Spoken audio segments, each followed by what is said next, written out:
Buenas tardes, me llamo Miquel Ayash y soy un alumno de la Universidad Europea. Voy a presentar mi memoria sobre la enfermedad de Meniere.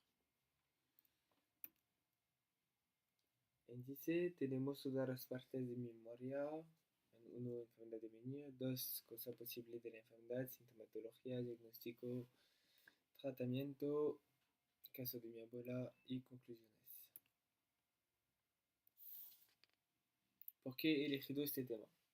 He elegido este tema principalmente porque mi abuela sufre de esta enfermedad. Me pareció interesante de estudiar esta enfermedad para entender mejor los síntomas de mi abuela y también de poder integrar a mi memoria su caso. La enfermedad, o también síndrome de Meniere, es una enfermedad de origen desconocido. La problemática que voy a abordar en mi memoria es cómo adaptamos a un paciente que tiene la enfermedad de Meniere. He elegido este tema, esta problemática, porque el objetivo principal como futuro bioprotesista es de saber cómo adaptar a un paciente que tiene este síndrome de la manera la más óptima.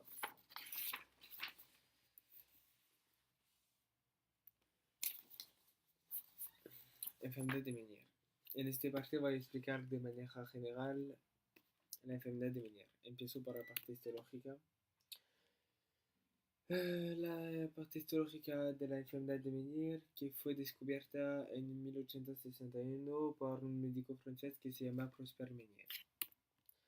La parte epidemiología. Hay 15 casos por 100.000 personas cada año. La enfermedad aparece en la edad adulta entre 30 y 70 años. Definición general. Voy a definir los tres síntomas de la enfermedad, que son vértigo, acúfeno y hipoacusia. ¿Qué es un vértigo? Un vértigo es un trastorno que afecta a una persona en control de su posición en el espacio. Durante un vértigo, el paciente tiene una sensación de giro y puede tener náusea, trastorno ocular y a veces vómitos. Hay dos tipos de vértigo, puede ser central o periférico. Un acúfeno es la percepción de un sonido que no existe en el entorno. Es descrito a menudo como un zumbido, un pitido o un ruido. Este sonido es más intensa y constante en el silencio. La hipoacusia es una pérdida de audición que puede afectar a todas las personas. La causa de una hipoacusia puede ser de causa hereditaria, de una enfermedad, de un traumatismo auditivo, un medicamento o un presbiacusia, que es el normal envejecimiento del oído. La pérdida de audición puede variar desde una pérdida leve a profunda y puede ser de transmisión o de percepción. Oído interno. Aquí tenemos un esquema del oído. Tenemos la parte externa del oído, que empieza del pabellón hasta el tímpano. La parte medio del oído, que es compuesto por la cadena óseos.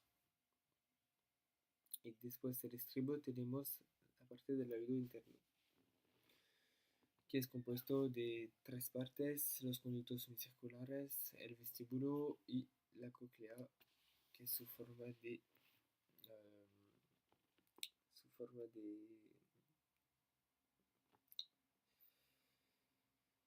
espiral. Vamos a estudiar el oído interno porque es la parte que es afectada en la enfermedad de Meniere.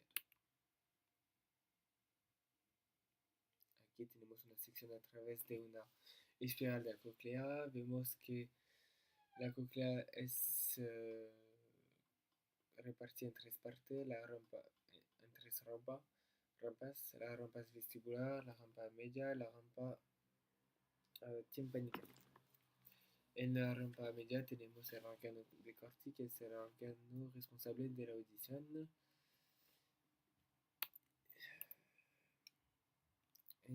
En los tres rampas tenemos un líquido que circula, el líquido perilinfático, que es en azul, y el periférico endolinfático, que es en verde.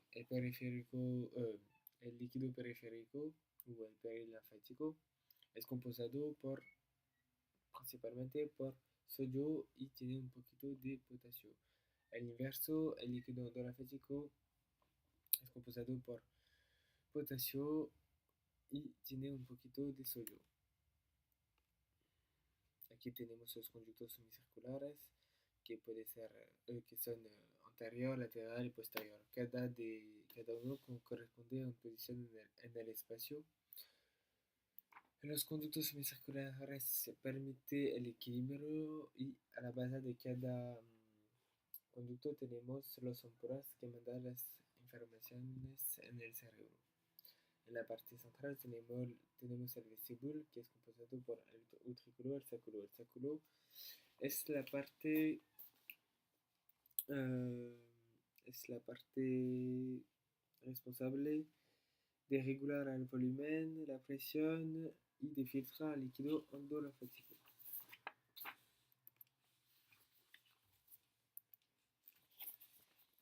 Causa posible de la enfermedad. El análisis de los pacientes que sufren de la enfermedad de Meniere revela un exceso de líquido endorafético. Con las dos imágenes podemos comparar las dos imágenes. Vemos en la derecha un paciente sano, a la izquierda un paciente enfermo. Y vemos que el paciente enfermo que sufre de la enfermedad de Meniere tiene la endolinfa, que es en azul, en los tres rampas, contrariamente al paciente sano que es solamente en las rampas media. Esto significa que el paciente ha tenido una ruptura de las membranas periféricas provoca una mezcla de los líquidos. La causa de líquidos puede ser de un aumento de la presión hidrostática en el segmento de la raca vasculares arterial, una sobreestimulación del proceso de secreción, un aumento de la presión osmótica por una acumulación del endorafético de restos celulares y un déficit de reabsorción de endolinfa resultado de un mal funcionamiento del saco endorafético. Sintomatología. La enfermedad de Meniere es caracterizada por la triada clínica de los síntomas que son crisis de vértigo, acúfeno y hipoacusia. Aquí tenemos un ejemplo de un acúfeno.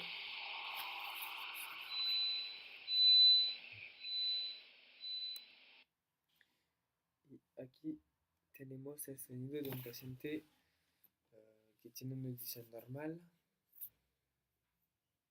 Lo que percibe un paciente qui tiene une audition normale. Tu as fait ton choix. Est-ce que tu manges ça des... Tu t'es permis rien, papy. Tu sais bien que je fais un régime. Y abajo la audición de un paciente que tiene esta pérdida que es típica de una pérdida de un paciente que tiene un Meniere. Aquí podemos entender, oír lo que percibe este paciente.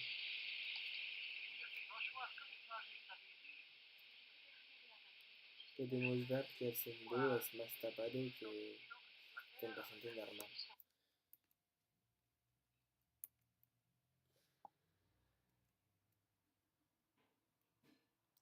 Diagnóstico.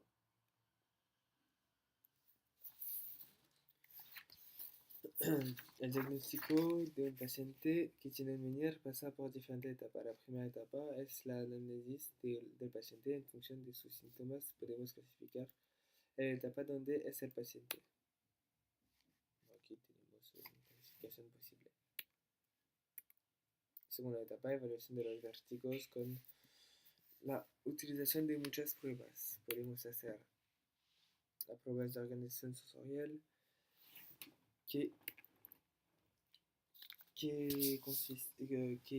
funciona de esta manera. El paciente va en una cabina con una presión de paisaje en una plataforma que es móvil con un acelerómetro. El paciente se prueba en 6 posiciones diferentes. Aquí tenemos las 6 posiciones. En función de las 6 posiciones, el centro de gravedad va a cambiar. Y es eso que va a permitir de decir si el paciente sufre de una pérdida de equilibrio debido a una disfunción visual o vestibular. Después tenemos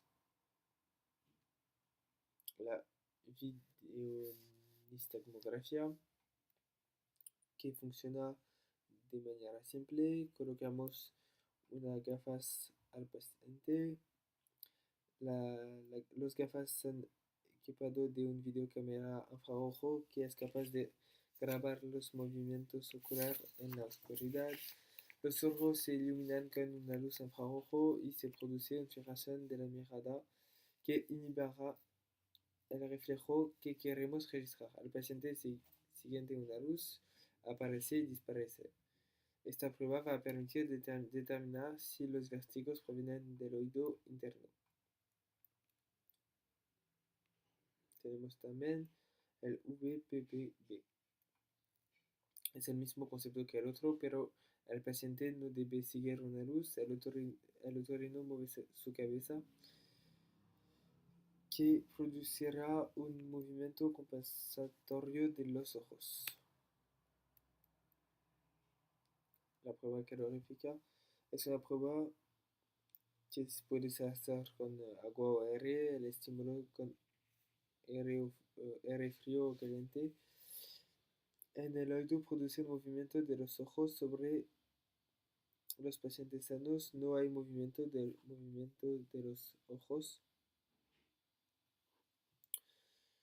que si hay un movimiento de los ojos significa que hay un mal funcionamiento del ambiente. Después tenemos la evaluación audiológica con una audiometría vocal y tonal. Una audiometría se hace en una cabina sonorizada. Para la audiometría tonal, el paciente va a oír un tono y el paciente debe avisar cada vez que oye un tono. Y para la prueba vocal, el paciente va a oír una lista de palabras y debe repetirla. La tonal permite de saber el umbral mínimo que su oído es capaz de oír, y el vocal permite de saber lo que su oído es capaz de entender.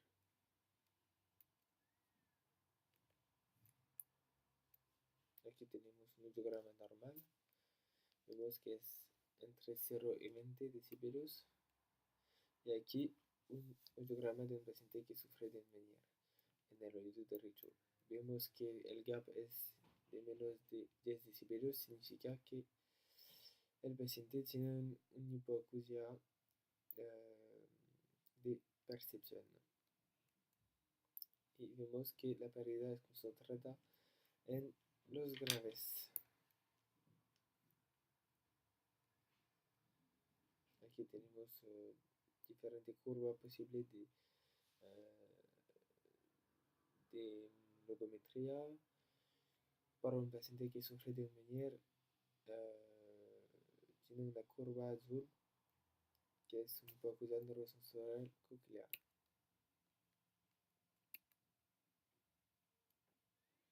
Apnensometría, que funciona de manera simple también. Colocamos una sonda en el oído del paciente que va a medir diferentes cosas como su reflejo estapedial u la posición de su tímpano. Esta prueba va a permitir de saber si el paciente sufre de reclutamiento o no. El potencial evocado auditivo del surco cerebral. Esta prueba se refiere a las actividades eléctricas del sistema auditivo. Es útil para detectar si un niño tiene una hipoacusia. Última etapa, confirmación de Meniere. Podemos hacer una radiografía o una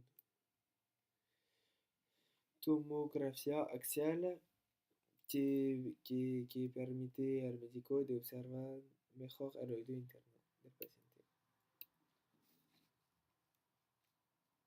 tratamiento farmacológico, antibiótico, medicamento contra la náusea, antivertiginosa, diurético y esteroides. Tratamiento quirúrgico que hacemos solamente cuando los otros tratamientos han fallado. Aquí tenemos las diferentes cosas que podemos hacer. Alimentación. Los pacientes deben disminuir la consumación del sal, porque el sal puede variar la presión osmótica en los oídos. Evitar también la cafeína, porque la cafeína puede amplificar los acófinos. Fitoterapia. La fitoterapia es una utilización de plantas medicinales. La fitoterapia puede ser útil en el caso de venir para disminuir los síntomas. Aquí tenemos los diferentes alimentos, plantas. La fisioterapia va a ayudar a disminuir el mareo y mejorar el equilibrio del paciente con una serie de ejercicios. Terapia antiacúfeno. Existen dos tipos de terapia antiacúfeno: consejo terapéutico, ¿qué le pasa y por qué le pasa? Terapia sonora, que nos permite de reducir el contraste del nivel cortical y de corregir el aumento de ganancia auditiva. Adaptación protésica.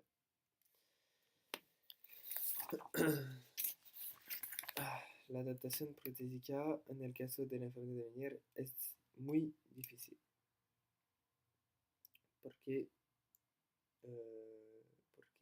antes de adaptar debemos esperar que su audición es estable.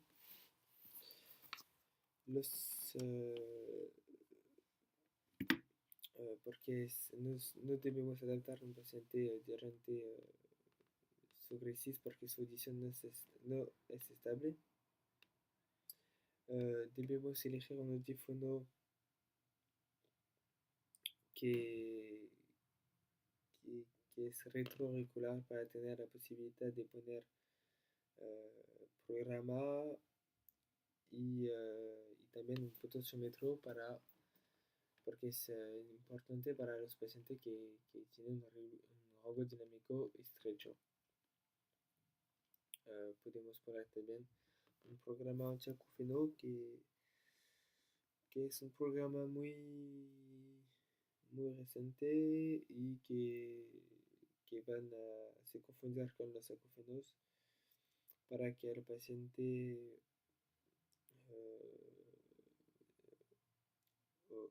olvide poco a poco sus acúfenos.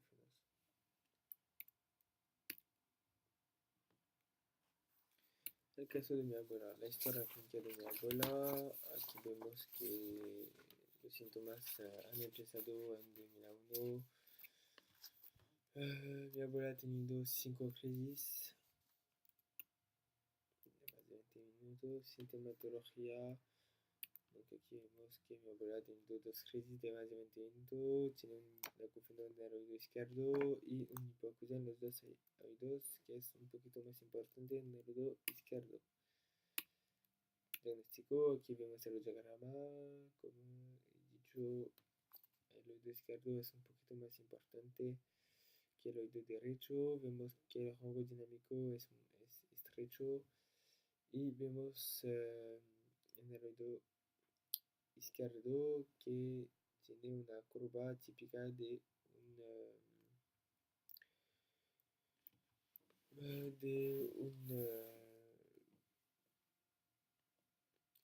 hipoacusia endococlear. Aquí vemos el resultado de la prueba coreográfica. Vemos que es negativo porque no hay un pico de estagmus.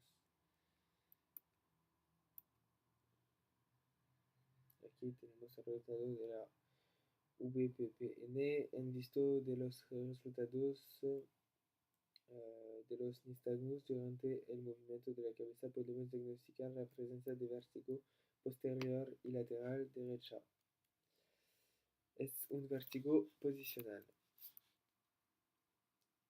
El diagnóstico de L'Oreal dice que mi abuela puede tener un Meniere incompleto probable, pero no tiene una hipoacusia típica de un Meniere. Hay posibilidad de un neurinoma. Tratamiento, mi abuela ha tenido muchos medicamentos como Tanganil, Cerc, Betacerc, Mutilium, que son tratamiento para disminuir los vértigos. Fisioterapia, mi abuela durante su hospitalización en 2007 un fisioterapia ha hecho la maniobra de Salomón.